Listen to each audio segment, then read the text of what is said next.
আমাদের বাড়িতে দুল পুজো হবে আর আমরা এখন ঠাকুরের ভোগ রান্না করব এখানে।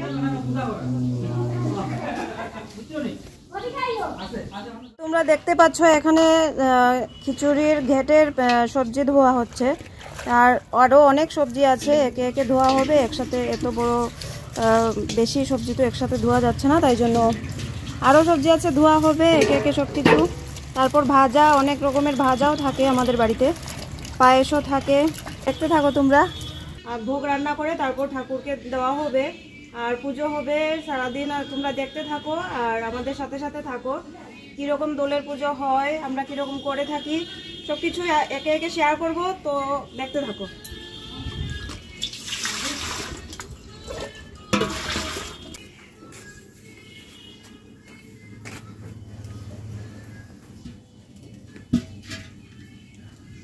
এখানে রান্না হবে খিচুড়ি, ঘেট, ভাজা, পায়েস, সবকিছুই রান্না করা হবে। সবকিছু তোমাদের সাথে শেয়ার করব। ঘেট তো বসিয়ে দি।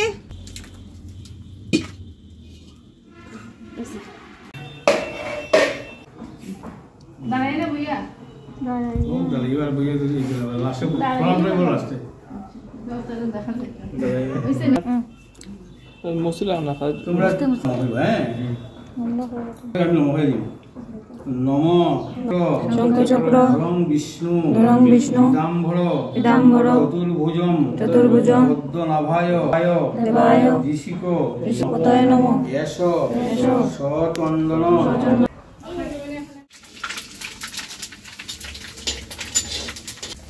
লাগবো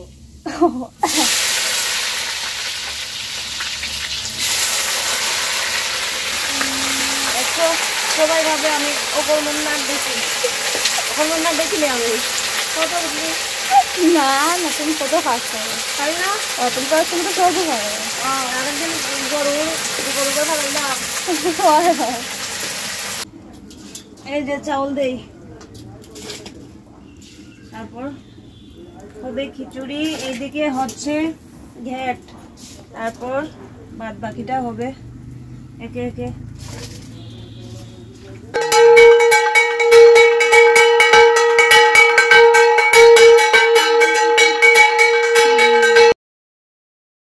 ভিডিওটি আপলোড করতে একটু দেরি হয়ে গেল, তাই জন্য আমি সবার কাছে ক্ষমা চেয়ে নিচ্ছি।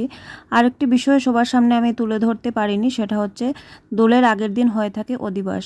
অধিবাসের দিন খড় জ্বালিয়ে তার চারদিকে পুরোহিত মশাই মন্ত্র বলে বলে ঘুরে ঘুরে একটি আটা দিয়ে মেষ বানিয়ে সেই মেষটিকে আগুনের মধ্যে দাহ করা হয়। তো সেই বিষয়টি তোমাদের সাথে শেয়ার করতে পারিনি। কেউ লজ্জা করো না, সবাই পেট ভরে খাও। প্রসাদ খাওয়া হয়েছে নি? আপনি যে আইলা তো আপনার ফ্রেন্ডে বিকাশে একটু বেশি করে উঠা ব্ল্যাক মাথা দাদার মা সবজি দেই লইয়া ব্যস্ত শালের বিয়া লইয়া। না না কিছু লইয়া ব্যস্ত, ওই যে বিকাশ বাবু শালের বিয়া লইয়া ব্যস্ত। তো কেমন লাগলো ভিডিওটি? ভালো লাগলে অবশ্যই একটি লাইক, কমেন্ট এবং শেয়ার করে পাশে থাকবেন। ধন্যবাদ।